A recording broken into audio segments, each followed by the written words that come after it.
यकीन मानिए कि सरकार गौसे आजम बड़े पीर दस्तगीर का नाम जिस घर में लिया जाए, जिस घर में उनका तस्करा किया जाए, उस घर में कभी जिन्नात दाखिल ही नहीं हो सकता।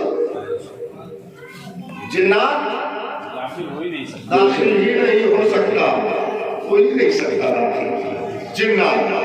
जिस घर में, जिस घर के लोग गौसे समदानी, शहबाज़े मकानी, सैयदना शेख अब्दुल कादिर जिलानी बड़े पीर दस्तगीर का नाम जिस घर में लिया जाए, उस घर में कभी आसेब आ ही नहीं सकता है, कभी जिन्नात दाखिल हो ही नहीं सकता है। मैं यही नहीं बल्कि आप तारीख उठा करके देखा है, सरकार गौसे आजम के मोहल्ले में एक शख्स थे जिनका नाम था,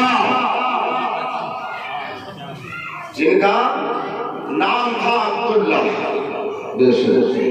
उनकी 17 साल बच्ची अपने 2 मंजिला मकान के ऊपर मगरिब के बाद गई किसी जरूरत के तहत, फिर ऊपर से वो बच्ची नहीं उतरी। हजरत अब्दुल्ला परेशान हो गए कि बच्ची गई कहां चली गई, किस जगह चली गई। 10-17 साल बच्ची। अब्दुल्ला सोचने लगे कि अगर मैं लोगों के दरमियान इस बात को बयान करूंगा तो बात हलक से निकलेगी, फलक पर पहुंचेगी, रिश्ता आना बच्ची का बंद हो जाएगा, बदनामी होगी। चलो चलते हैं गौसे समदानी, शहबाज़े मकानी, सैयदना शेख अब्दुल कादिर जिलानी की बारगाह में पहुंचे, बड़े पीर दस्तगीर की बारगाह में। कहा हुजूर, मेरी 17 साल बच्ची मकान के दूसरे मंजिला पर मगरिब के बाद गई, फिर पता नहीं चला कि मेरी बच्ची कहां गई, तो सरकार उसके वापसी की क्या सूरत हो सकती है। बड़े पीर दस्तगीर ने फरमाया, अल्लाह की अता करना ताकत है। और एक बात ये भी देख ले, आप इस मजलिस में बैठे हैं, इंशाअल्लाह इसकी बरकतों, सआदतों और रहमतों से आप मालामाल हो रहे हैं। बुखारी शरीफ की एक हदीस है, पिछले उम्मतियों में बनी इस्राइल में एक शख्स था जिसने 99 आदमियों का नाहक कत्ल किया था। कई आदमियों का? 9 आदमियों का नहीं भाई, 10 आदमियों का नाहक कत्ल किया था। 1-2 आदमी को अगर कोई कत्ल कर दे तो अपने वक्त का दादा समझा जाता है, और उसने 99 लोगों को कत्ल किया था, तो ये समझ लीजिए वो दादाओं का दादा था। गया एक राही के पास, कहा मैंने 99 आदमियों को कत्ल किया है नाहक, क्या मेरी माफी की कोई सूरत है? कम पढ़ा लिखा था, उसने कहा 99 आदमियों को नाहक कत्ल किया, अब भी माफी की उम्मीद रखता है। आज जब मेरी माफी ही नहीं हो सकती है तो 99 का आदत कैसा लाओ, 100 ही की गिनती पूरी कर लियो। उठाया दिया और उसी को दे मारे। कुछ दिनों के बाद उसके दिल में अल्लाह का खौफ पैदा हुआ। आप लोगों के दिलों में भी कभी कभी खौफ पैदा होता होगा। दुनिया का हर इंसान कभी न कभी या 24 घंटे में एक आध बार जरूर सोचता होगा कि अरे यार हमको मरना है, इस दुनिया से जाना है। कभी न कभी जरूर वो सोचता होगा। सोचा, एक आलिम दीन के पास पहुंचा, कहा हुजूर मैंने 100 आदमियों को नाहक कत्ल किया है, क्या मेरी माफी हो सकती है? मैं अपने गुनाहों से ताइब होने के लिए बेकरार हूं, क्या मेरी नजात मग़फ़िरत हो सकती है? तो अल्लाह के बड़े आलिम दीन ने कहा हाँ, अरे क्यों नहीं हो सकती है? अपने इस कान से तो और इन तली केला आरती करा फैला उला से याबुदून अल्लाह। उला सर जमीन पर चला जाओ, वहां अल्लाह के कुछ बंदे रहते हैं जो अल्लाह की इबादत करते हैं, अल्लाह का जिक्र करते हैं, अल्लाह की तस्बीह करते हैं, अल्लाह की तहमीद करते हैं। उनके साथ मिलकर अल्लाह की इबादत कर, अल्लाह तेरे गुनाहों को माफ कर। रिवायतों में आया है कि वो शख्स निकला, चलता रहा, मगर रास्ते ही में उसे मौत आ गई। क्या आ गई? मौत आ गई। मौत से लगता आप लोग डरने लगे, मौत का लफ्ज बोल नहीं रहे अब्दुल्ला भाऊ। मौत आ गई। क्या आ गई? रास्ते ही में मौत आ गई। उलमा से पूछिए, रहमत के फरिश्ते भी आ गए, अज़ाब के फरिश्ते भी आ गए। रहमत के फरिश्तों ने कहा हम इसे लेके जन्नत में जाएंगे, अज़ाब के फरिश्तों ने कहा हम इसे लेके जाएंगे। रहमत के फरिश्तों ने कहा गुनहगार सही, मगर ये अल्लाह के महबूब बंदों की बारगाह में हाजिरी देने के लिए जा रहा था। अज़ाब के फरिश्तों ने कहा ये 100 आदमियों का कातिल है, बड़ा गुनहगार है, सियाकार है, हम इसे लेके जाएंगे। बहसो मुबासा हुई, अल्लाह का हुक्म हुआ मेरे फरिश्तों जमीन को नापो। क्या करो? पिपरा में भी नापी जा रही है जमीन। एक चाय पर गवाही बदल जाती है। जानेंगे कि कौन क्या है, मगर बोलेंगे नहीं, उसकी भी सजा है। हक बात न बोलने पर भी। कहा जमीन नापो, कसम खुदा की जमीन नापी गई। और जब उस अल्लाह के बंदे को मौत आई तो उसने लपक के अपने जिस्म को अल्लाह वालों की बस्ती की तरफ बढ़ाया और अल्लाह वालों की बस्ती के करीब हो जाओ, और अल्लाह वालों की बस्ती के करीब हो जाओ। जमीन नापी गई, अल्लाह का हुक्म हुआ जमीन सिमट जा।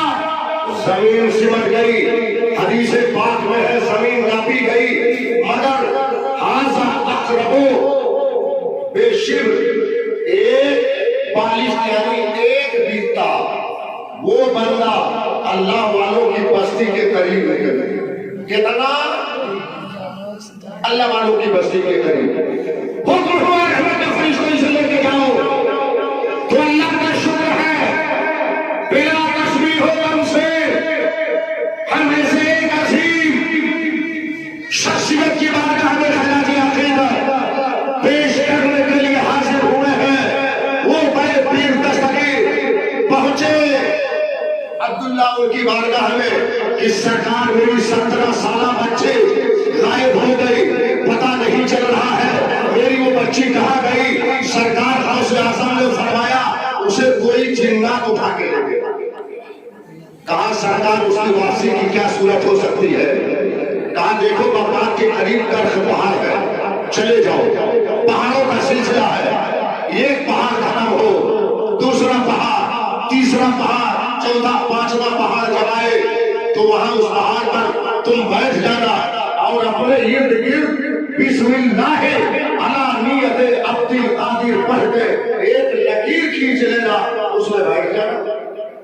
जिन्नातों का गुजर होगा, मगर वो तुमसे कुछ पूछेंगे नहीं, तुम्हें डराने की कोशिश करेंगे।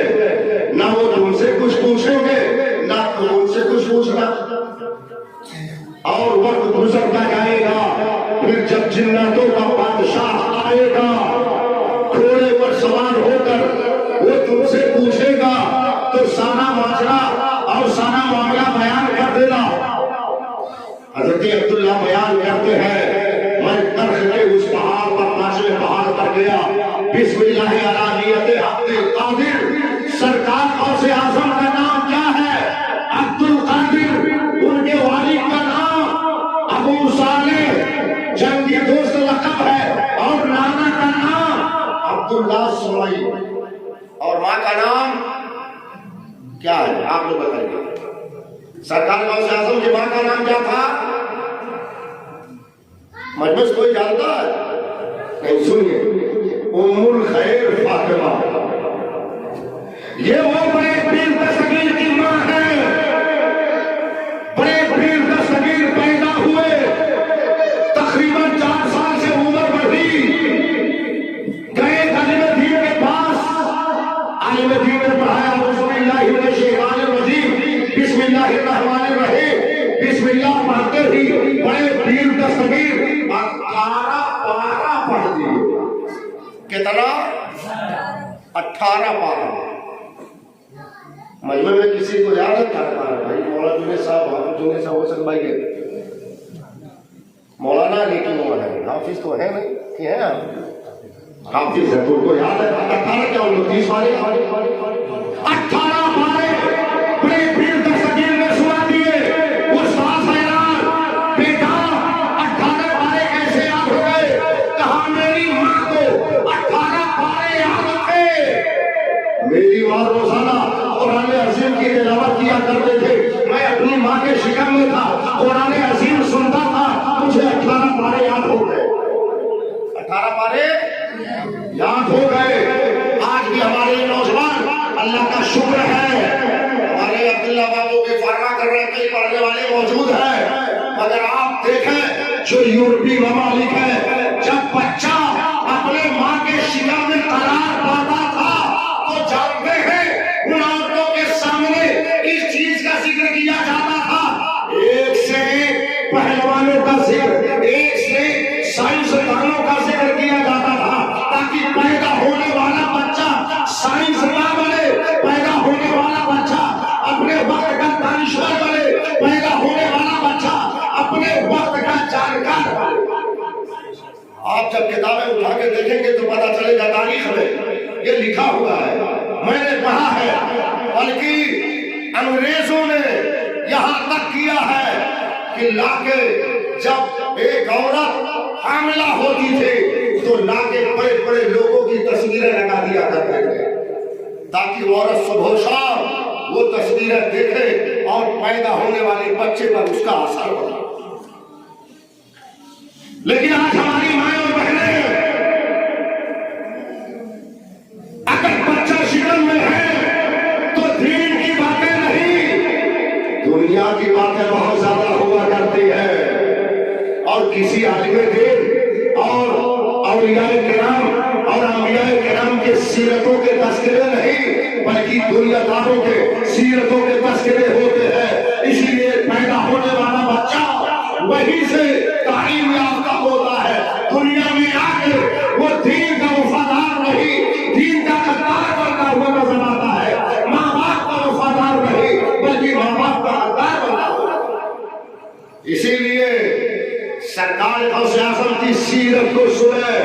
18 पारे का हाफिज बेटा पैदा हुआ।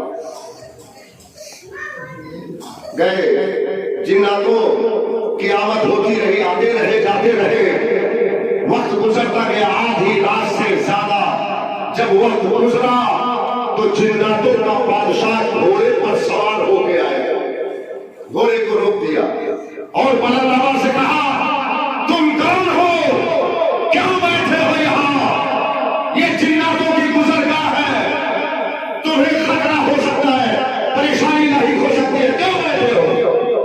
हजरत अब्दुल्ला ने कहा, मैं बैठा नहीं हूँ, मैं बैठा नहीं हूँ, बैठाया गया हूँ, मैं आया नहीं हूँ, भेजा गया हूँ। कहा किसने भेजा है? कहा हमसे समदानी, कुतुबे रब्बानी, जिंदगी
जिन्नातों के बादशाह ने आवाज दिया, किसने ये शरारत की है जो बड़े भीड़ दस्तगीर गौसे आजम के महल्ले से बच्ची को गायब कर दिया है? तलाश करो वो कौन है। जब तलाश किया जिन्नातों ने तो जिन्नात चीन के जंगल में जाके मिला। जिन्नात को हासिल किया, बच्ची को हासिल किया गया, बच्ची हज़रत अब्दुल्लाह के हवाले कर दिया गया और जिन्नातों के बादशाह ने कहा, तुम्हें मालूम नहीं बड़े भीड़ दस्तगीर के महल्ले से तुमने बच्ची को गायब किया? अरे सरकार गौसे आज़म अगर निगाहे जलाल उठा दे तो हम जल के राख हो जाएंगे। इतना कहना था। उसके बाद म्यान से उसने तलवार निकाली और जिन्नात के सर को हज़रत शेख अब्दुल्ला कहते हैं कि जिन्नातों के बादशाह से कि आप लोग भी सरकार गौसे आज़म को मानते हैं? कहा सरकार गौसे आज़म के मानने की बात करते हैं। अरे सुनो अब्दुल्ला, सरकार गौसे आज़म की शान तो वो है कि अगर वो दुनिया के एक किनारे रहे, हम दुनिया के दूसरे किनारे रहे, अगर वो निगाहे नजर उठा गए तो हम तबाह बर्बाद हो जाए। और ये भी सुन लो कि जिस घर में, जिस मकान में गौसे आज़म का नाम लिया जाएगा, मेरे खानदान का कोई फर्क क़यामत तक उस घर में दाखिल नहीं होगा। तो बताइए, आप अपने घर में सरकार गौसे आज़म का नाम लेंगे कि नहीं लेंगे? कल नहीं परसों यानी कल ही से 11वीं शरीफ दिन डूबने के बाद से 11वीं शरीफ की तारीख लग जाएगी। आप अपने घर में अगर आप कुछ नहीं कर सकते तो कम से कम 11 रुपए की शीरनी ही मंगा के आप सरकार गौसे आज़म की बारगाह में आप नज़्र न्याज़ पेश करें। मेरे गौस की तो वो शान है, तकरीबन अभी नन्ही सी उम्र है, अपने नाना जान के खानकाह में हाजिर है। बस 3 मिनट और अपने नाना जान की खानकाह में हाजिर है। इतने में एक औरत अपने बच्चे को लेके हज़रत सैयद अब्दुल्ला सोई की बारगाह में पहुंचती है दुआ करवाने के लिए कि बच्चा बीमार है, मगर रास्ते ही में उस बच्चे का इंतकाल हुआ। सैयद अब्दुल्ला सोई की बारगाह में लेके गई, कहा मेरे मरहूम शौहर की आखिरी निशानी मेरा यही बेटा था, मैं लेके आ रही थी आपके दरबार में दुआ कराने के लिए, मगर इस मेरे बेटे का इंतकाल हो गया। आप दुआ फरमा दे कि मेरा बच्चा जिंदा हो जाए। हज़रत सैयद अब्दुल्ला सोई सरकार गौसे आज़म के गाना में कहा, देखो मैंने लौहे महफूज का मुताला कर लिया, इस बच्चे का इंतकाल हो गया है, अब ये बच्चा जिंदा नहीं हो सकता, जाओ तुम यहाँ से। मगर वो खानकाह के एक कोने में बैठ के और सिसकियां लेके रोने लगी। जिसका इकलौता बेटा, अपने शौहर की आखिरी निशानी, जिस बच्चे का इंतकाल हो गया हो, पूछिए उस माँ के दिल से रो रही थी। सरकार गौसे आज़म नन्ही सी उम्र है, बालिग होने से पहले ही हज़रात वो आए और जब उसने रोते हुए देखा तो दिल बसीज गया सरकार गौसे आज़म का। कहा कि अम्मी आप क्यों रो रही हो? कहा देखिए मेरा ये बच्चा आपके नाना की बारगाह में लेके आई थी दुआ करवाने के लिए, मगर मेरा बच्चा रास्ते ही में इंतकाल कर गया। मेरे शौहर की आखिरी निशानी यही। सरकार गौसे आज़म ने कहा, फिर कहा आपके नाना ने कहा लौहे महफूज पर मैंने देख लिया है, अब ये बच्चा जिंदा नहीं हो सकता। कहा जाके कहिए अगर जिंदा नहीं हो सकता तो आपके दरबार में आने की जरूरत ही क्या? आपके दरबार में आने की जरूरत ही क्या थी? औरत के दूसरे का भाई मैंने कह दिया, लौहे महफूज का मुताला कर लिया, बच्चा इंतकाल कर गया, अब जिंदा नहीं हो सकता। औरत सिसकियां लेके बाहर निकली, बड़े वीर दस्तगीर नन्ही सी उम्र। उसने कहा कि माँ, अरे आपका बच्चा तो जिंदा है, देखिए हाथ हरकत कर रहा है, पैर हरकत कर रहे हैं। जल्दी जल्दी उस औरत ने सरपोश को हटाया, देखा वाकई बच्चा हरकत कर रहा है और एक आवाज पैदा हुई। सैयद अब्दुल्ला सोई समझ गए, बाहर निकले, एक डंडा लेके बाहर निकले, एक डंडा लेके, कहा तकदीरे इलाही के साथ इस तरह का करिश्मा तू करता है। डंडा लेके जब बाहर निकले, सरकार गौसे आजम भागने लगे। वो भागते जा रहे हैं, नाना जान पीछे पीछे खड़े रहते जा रहे हैं। भागते भागते सरकार गौसे आजम कब्रिस्तान से, बगदाद के कब्रिस्तान से गुजर रहे हैं और अपने जुबाने फैज़े तर्जमान से ये कह रहे हैं, ऐ कब्रिस्तान के मुर्दों, नाना आ रहे हैं, मुझे बचाओ। 300 मुर्दे अपनी कब्रों से खड़े हो गए। कैसा मुर्दे? 300। हजरात, जो इतनी अजमतें फजीलतें हासिल हुई तो ऐसा नहीं कैसे हासिल हो गए। 40 साल तक सरकार गौसे आजम ने इशा के वजू से फजर की नमाज पढ़ी। 15 साल तक सरकार गौसे आजम रात में एक पैर पर खड़े होकर रात में एक मर्तबा पुराने असीम खत्म कर दिया करते थे। और इनके वालिदैन इतने परहेजगार, दीनदार, शरीफ, मुत्तकी कि हज़रात गिरामी उसका जवाब नहीं है, उसका जवाब नहीं है। माँ भी लाजवाब, बाप भी लाजवाब। अरे जब बाप लाजवाब होता है तो बेटे का लाजवाब होना तय होता है। जब माँ लाजवाब होती है तो बेटे का लाजवाब होना तय होता है। ये तो हमने समझ रखा है, हम चाहे चोरी करें या डकैती करें, मेरा बेटा नेक हो जाएगा। हम चाहे 1000 हराम अशिया खाए पिए, मेरी औलाद हराम को टच नहीं करेगी। ऐसा नहीं होता है। कुदरत का कानून चलता है। बच्चों को अगर नेक बनाना है तो सबसे पहले खुद नेक बनना। रब करीम की बारगाह में दुआ है।